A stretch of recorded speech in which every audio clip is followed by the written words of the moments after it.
Naranasan mo na bang may nasabi ka ng biglaan at agad-agad mong hiniling na sana pwede mong ibalik ang oras? Lahat tayo dumaan na diyan. Yung sandaling parang naging palaso ang mga salita mo na hindi mo na mababawi. Pero isipin mo kung paano kung mapangasiwaan mo nang maayos ang pagsasalita mo. Na bawat salitang binitawan mo ay puno ng talino, diskarte, at panloob na lakas. Yan mismo ang tatalakayin natin ngayon. 6 na bagay na hindi kailanman sinasabi ng matalinong tao. Inspirasyon mula sa walang kupas na pilosopiya ng Stoicism. Tinuturo ng Stoicism na ang mga salita ay hindi lang basta tunog. Sumasalamin ang mga yon sa iyong talino at mga pagpapahalaga. Mula sa pag-iwas sa walang kwentang pagyayabang hanggang sa pagtanggap sa kapangyarihan ng katahimikan, hinuhubog ng mga gawin na ito hindi lang ang paraan ng pakikipagkomunika mo, kundi pati kung sino ka bilang tao.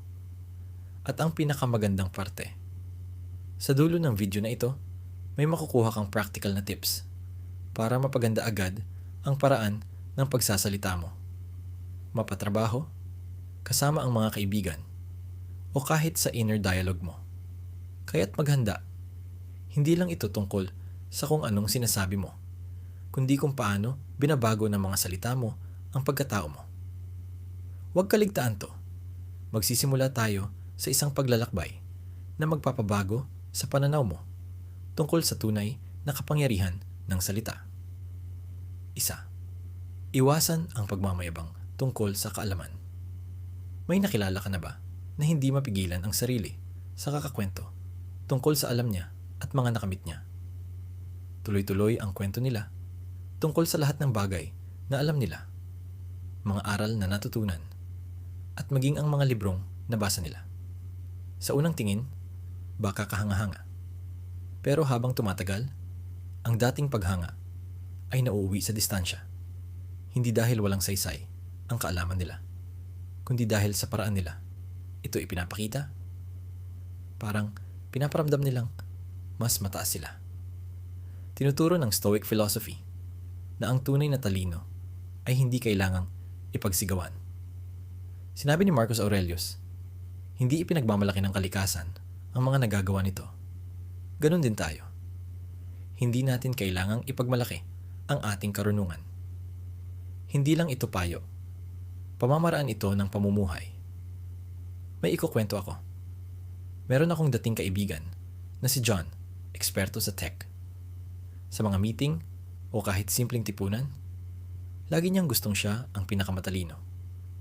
Kwento siya ng kwento tungkol sa mga proyektong sinalihan, teknolohiyang alam niya, at mga award na napanalunan niya.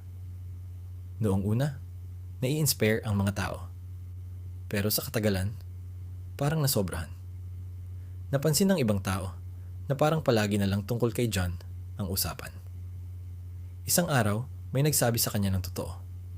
Maganda man ang kalaman niya. Pero sa paraan niyang pagsasabi, parang tinataboy niya ang iba. Dito siya natauhan. Sa pagpupumilit niyang magpa-impress, lalo lang niyang napalayo ang mga tao. Karaniwan, tong trap na nahuhulog ang marami. Kapag pakiramdam mo kailangan mong ikwento agad ang alam mo o accomplishment, tanungin mo sarili mo, bakit? Kung ang hangarin ay makatulong o makapag-ambag, okay yun. Pero kung para lang hangaan ka o makuha ang recognition, baka dapat pag-isipang mabuti. Kapag nagmamayabang ka, hindi lang nagiging walang halaga ang salita mo, kundi nakakabuo ka pa ng harang sa pagitan mo at ng iba. Imbes na mai-inspire sila, parang nadjudge o nasusukat sila ayon sa talino mo. Iminumungkahi ng Stoic philosophy ang solusyon. Una, hayaan mong aksyon mo ang magsalita. Kung may alam ka, lalabas at lalabas yan sa gawa at pagsosolve ng problema. Ikalawa, magpakumbaba. Hindi ibig sabihin nito na kunwari hindi ka magaling. Ibig sabihin, hayaan mong matuklasan ng iba ang halaga mo sa pakikisalamuha at karanasan. At higit sa lahat, makinig ka. hindi lang ito natututo ka pa, kundi nirerespeto mo rin at nabubuo mo ang mas malalim na koneksyon. Ang pakikinig ay isang uri ng katahimikan na sobrang pinapahalagahan ng mga Stoic. Ang katahimikan ay hindi kakulangan sa alam, kundi tandaid ng kumpiyansa at unawa. Dahan-dahang natutunan ni John ang aral na ito. Nagsimula siyang mas tumahimik tungkol sa sarili at mas nakinig sa kwento ng iba.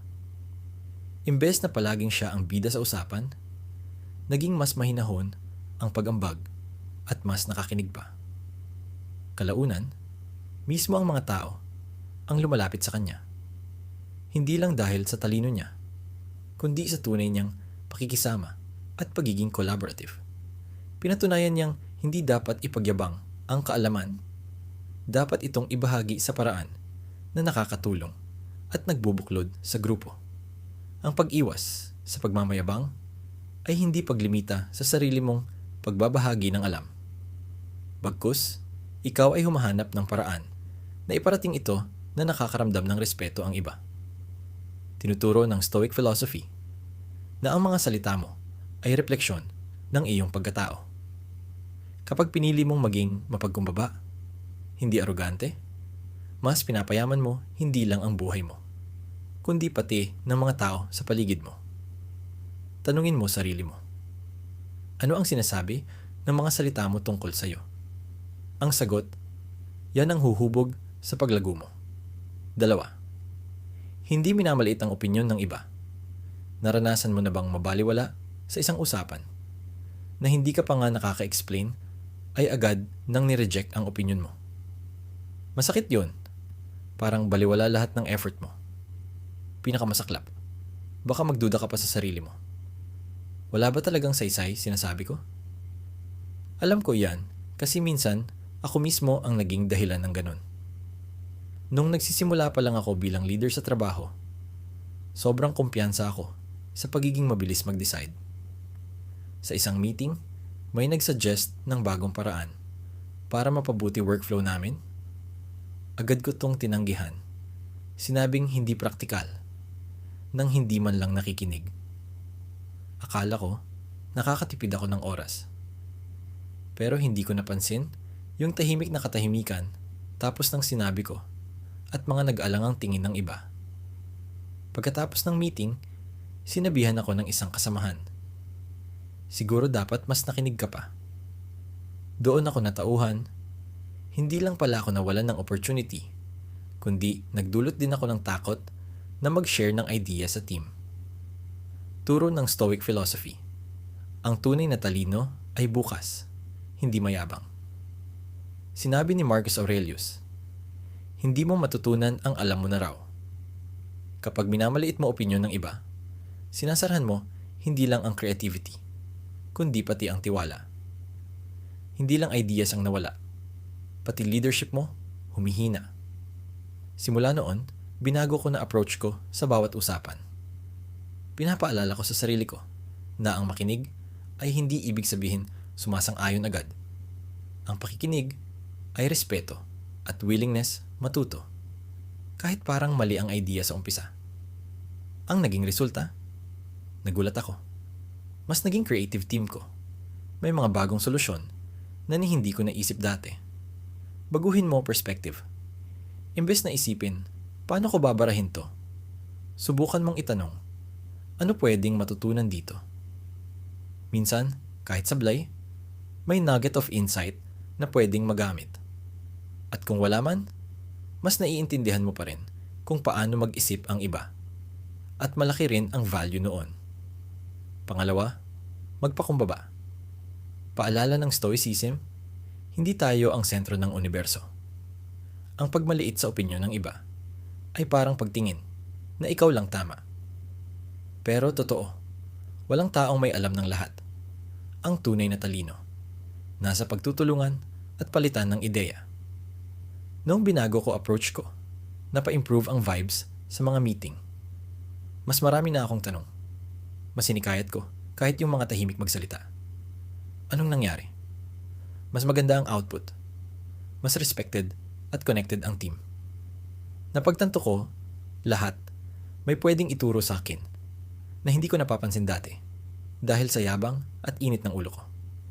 Sa dulo, ang di pag-dismiss ng opinyon ng iba ay hindi lang kabaitan. Ito ay estratehiya. Kapag rin-respeto mo ang perspective ng iba, bumubukas ang pinto para sa maraming idea, insight, at oportunidad. Nabubuo ang tiwala at nagkakaroon ng lugar para sa tunay na innovation. Sabi nga ng mga Stoic, ang karunungan ay hindi tungkol sa pagiging tama parate, kundi sa pagkaunawa na lahat ay may dalang piraso ng katotohanan. At iyon ang tunay na talino. 3. Iwasan ang reklamo na walang saysay. Isipin mo si Peter, profesional na matagal na. Dami ng napagdaanan. Ang dami niyang ine-entertain. Deadlines, pamilya, pati mga problema ng buhay. Pero imbis na harapin, naging ugali na niya ang puro reklamo. Mula sa walang kwentang efficiency ng katrabaho hanggang sa kape machine na laging sira. Noong una, nakikisimpatiya pa ang mga kasama. Nagbibigay din sila ng solusyon. Pero pagkalipas ng mga linggo at buwan, nakakadrain na. Napansin ng lahat, parang nakakapagod na maging kasama si Peter. Hindi dahil wala kaming pake, kundi kasi di namin kaya matagalan ang tuloy-tuloy niyang reklamo. Isang tanghalian, may nagtanong sa kanya, Peter, gets ko frustration mo. Pero anong ginagawa mo para maayos yan? Tumimo sa isip niya, yon. Doon napaisip si Peter. Hindi pala siya naghahanap ng solusyon. Naglalabas lang siya ng sama ng loob. At ang mas malala, ang negativity niya, hindi lang nailalayo ang ibang tao, pati siya. Lalo pang nadidiinan ng sariling kawalang lakas. Karaniwan tong nangyayari. Madaling mahulog sa trap ng paglalabas ng frustrations na hindi iniintindi ang epekto sa iba o sa sarili. Pero may lunas dito mula sa Stoic philosophy. Mag-focus sa kontrolado mo. Pakawalan ang mga hindi mo kontrolado. Sabi ni Marcus Aurelius, may kapangyarihan ka sa kaisipan mo, hindi sa labas na pangyayari.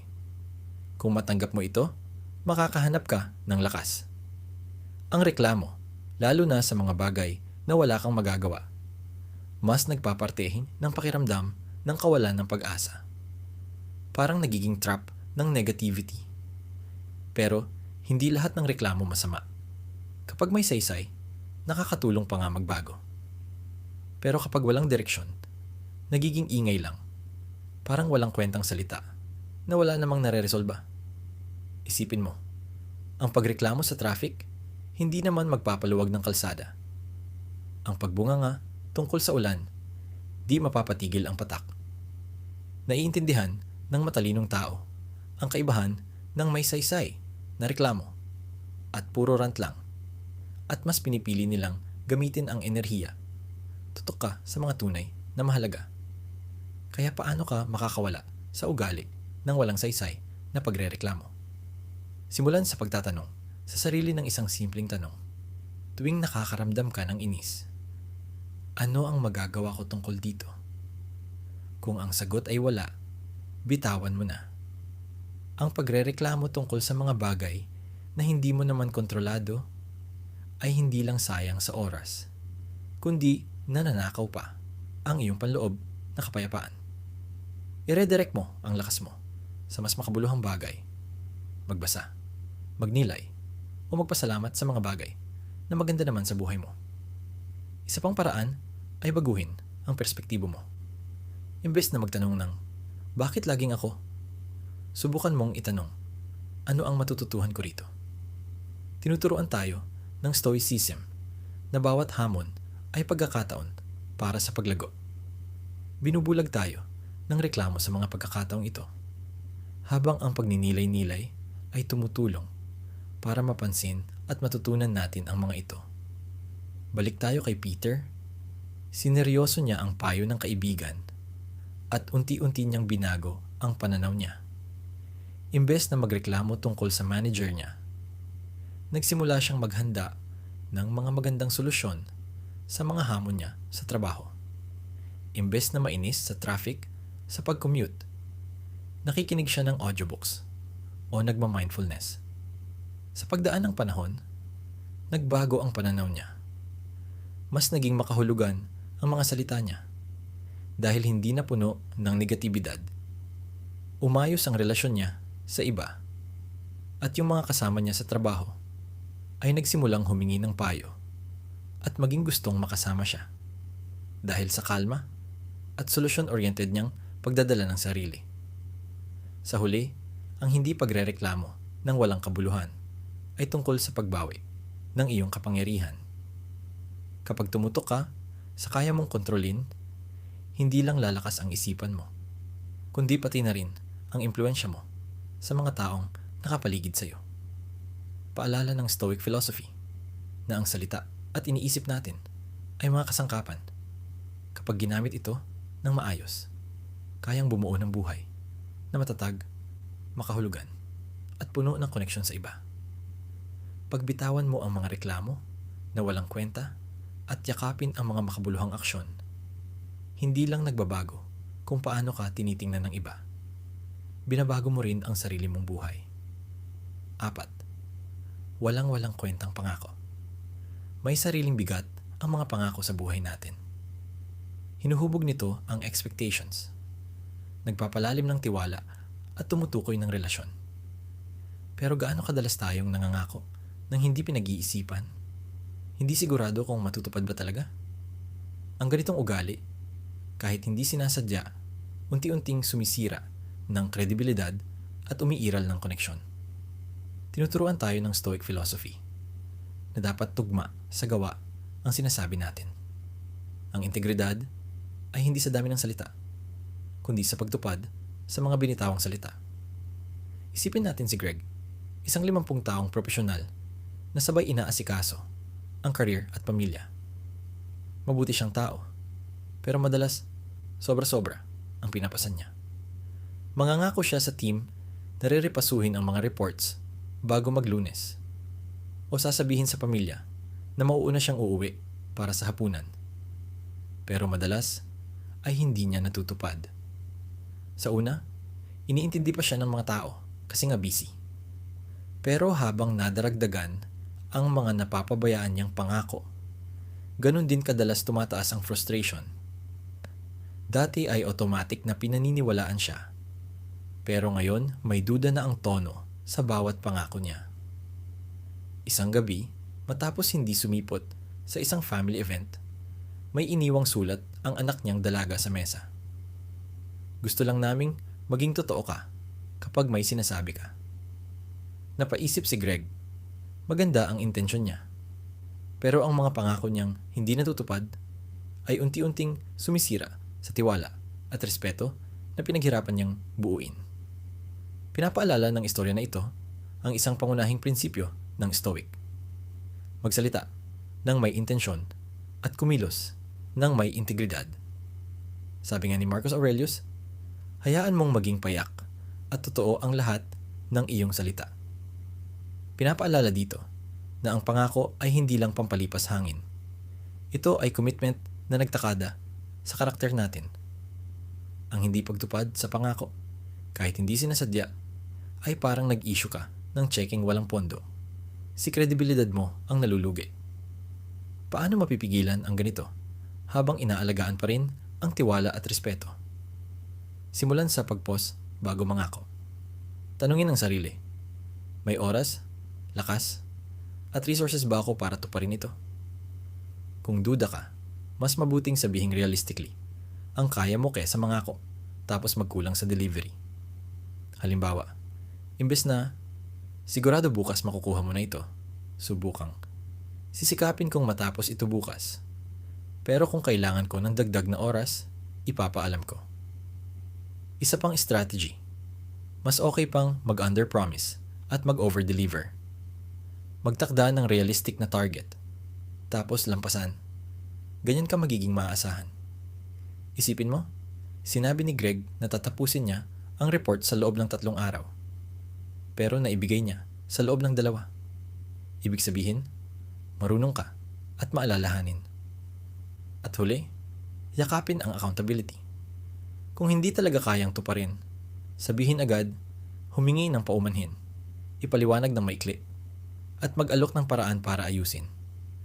Hindi lang nito nababawasan ang sira, kundi nagpapakita rin ng respeto sa oras at tiwala ng iba. In-apply ni Greg ito, mas naging maingat siya sa commitments. Natutong magsabing hindi kung kinakailangan. At sinisiguro niyang natutupad niya ang oo niya. Habang tumatagal, bumalik ang tiwala ng team at pamilya niya. Nararamdaman din ni Greg ang kapayapaan dahil alam niyang may bigat ang mga salita niya at ginagaranti ng aksyon niya. Sa dulo, ang di paggawa ng walang kwentang pangako ay hindi tungkol sa pagiging perpekto, kundi sa pagiging totoo at maasahan. Tinuturo ng Stoic philosophy na ang tunay na lakas ay nasa integridad. Kapag tugma ang salita at gawa, kapag pinangatawanan mo ito, respeto at mas malalim na relasyon ang balik. Hindi ang dami ng nasa bibig ang nagde-define sa atin, kundi ang mga pangakong tinutupad natin. Bago tayo magpatuloy, kung nai-enjoy mo itong video, huwag kalimutang mag-like at mag-subscribe sa channel at i-on ang notification bell para hindi ka mabitin sa susunod na videos. Kung pareho tayong passionate sa ganitong content, mag-comment ka ng I love this wisdom. Tuloy tayo.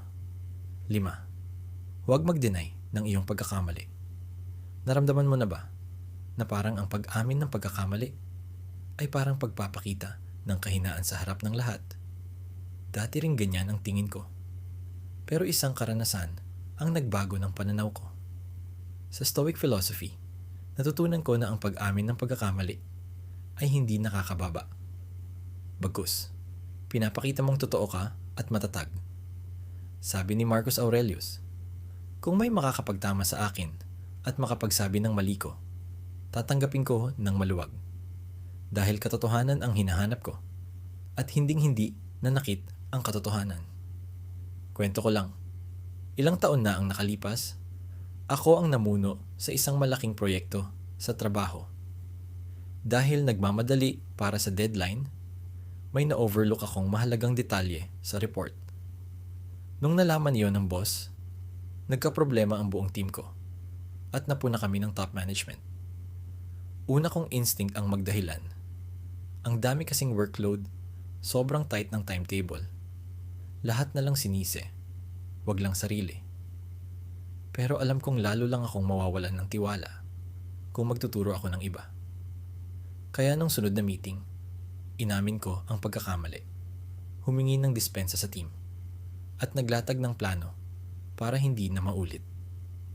Ang reaksyon, hindi ko inasahan. Imbes na husgahan, mas pinuri nila ang pagiging tapat ko. At may ilan pang nagpasalamat na nagset ako ng good example sa accountability. Dito ko napatunayan, ang pag-amin ng mali, hindi nakakahina. Nakakadagdag tiwala. Bakit ba ganun kalakas ang kapangyarihan ng pag-angkin sa pagkakamali? Kasi tinatanggal nito ang pader ng depensa at pinapatatag ang tiwala. Kapag ikaw na mismo ang umako, ipinararamdam mong mas pinapahalagahan mo ang katotohanan kaysa pride mo. Gumagawa ka rin ng ligtas na environment kung saan komportabling mag-admit ng pagkakamali ang iba at maghanap ng solusyon. Pero aminin natin, hindi laging madali ang magpakatotoo pag nagkamali. Nandiyan ang takot na husgahan o mawalan ng respeto. Pero isipin mo rin ito, mas gumaganda ba ang tingin sa'yo kapag dinideny mo ang obvious na pagkakamali o mas nagbumukha kang di mapagkakatiwalaan? Tandaan, ang tapang na aminin ang mali ay tanda ng kumpiyansa sa sarili. Pinapakita mo na kaya mong humarap sa katotohanan at handa kang gumaling. Paano maa-apply ito? Simulan kang maging self-aware. Kung may nangyaring mali, pigilan ang daliri na magturo ng iba at tanungin ang sarili, ano ang naging papel ko dito? Kahit maliit lang ang bahaging yon, ang pag-ako ay unang hakbang patungo sa solution. Susunod, solusyonan ang problema. Hindi sapat ang sorry. Tapos na. Ipakita sa gawa na na pinapanindigan mong ayusin ito. Stoic philosophy ang nagsasabing, ang pagkakamali ay hindi kabiguan, kundi pagkakataon para matuto at mag-improve. Ang mga may tapang na humarap sa error, di lang iniaangat ang sarili, kundi nang i-inspire pa ng iba. Kapag natutunan mong humarap sa pagkakamali, foundation na iyon ng respeto at tiwala. Sa susunod na magkamali ka, huwag magtago o mga tuwiran. Huminto sandali, akuin, at mag-commit na gagalingan pa. Ang tapang na yan ang magpapaangat sa iyo at magdadala ng respeto. 6. Huwag mag-overshare ng plano mo. Sa hinaharap, pinapahalagahan ng mga stoic ang pagtupad sa pangako, hindi lang sa pananagutang natapos mo, kundi sa pagprotekta ng kredibilidad at respeto sa iba.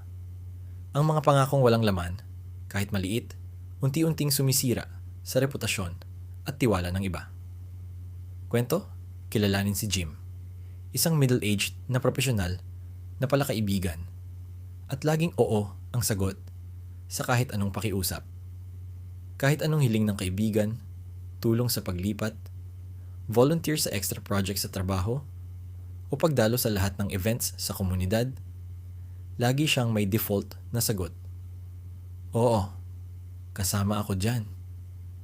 Pero habang naging mas abala ang buhay, nagsimulang madami ang mga mabubuting pangako ni Jim, at nagsimula na rin siyang makalimot o hindi na nagpapakita. Isang araw, inimbita siya ng isang malapit na kaibigan sa isang mahalagang family dinner. Tulad ng dati, agad siyang pumayag ng masigla. Pero nakalimutan niya ito at nag-schedule ng work meeting sa parehong oras. Kinabukasan pagkatapos ng dinner, sinabi ng kaibigan niya kung gaano nadismaya ang pamilya nila. Naging wake-up call ito para kay Jim. Napagtanto niyang ang mga salitang ginagamit niyang pampalubag loob sa mga tao ay nagdudulot pala ng mas maraming problema kaysa kabutihan.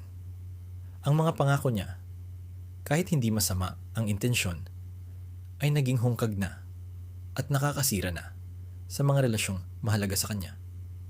Pinapakita nitong sitwasyon ang isang karaniwang patibong.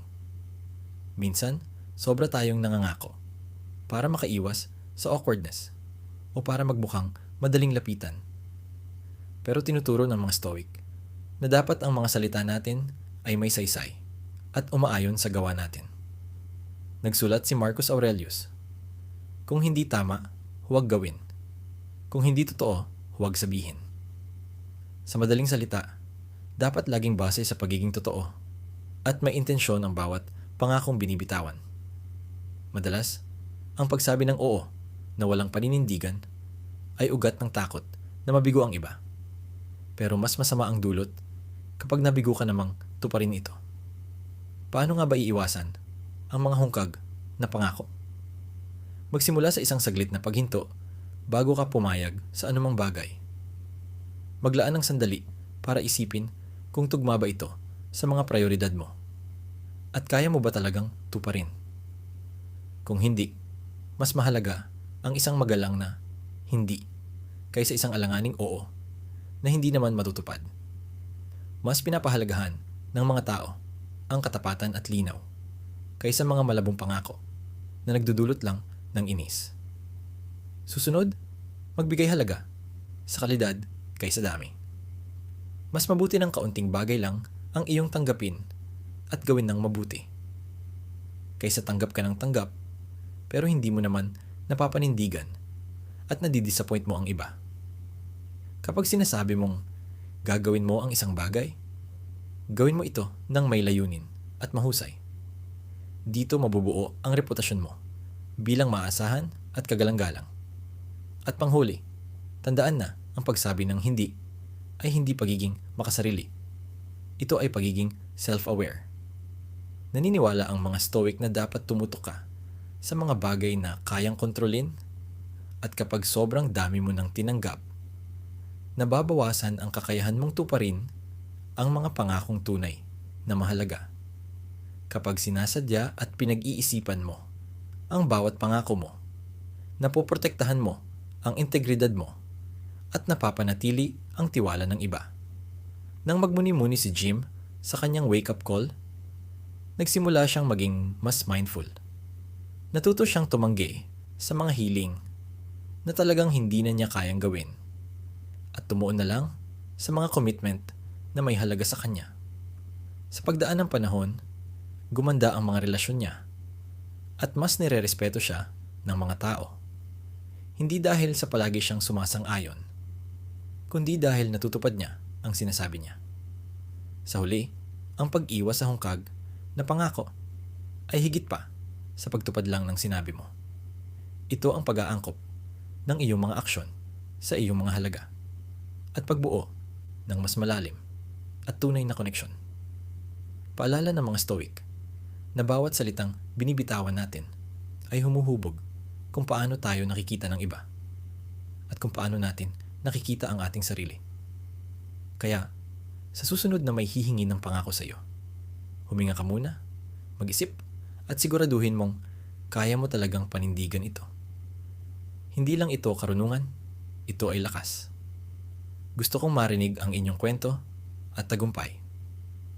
Paki-subscribe, i-on ang notification bell, at mag-iwan ng komento sa baba para ibahagi ang iyong istorya, mga tagumpay man ito, o mga pagsubok na nalampasan mo.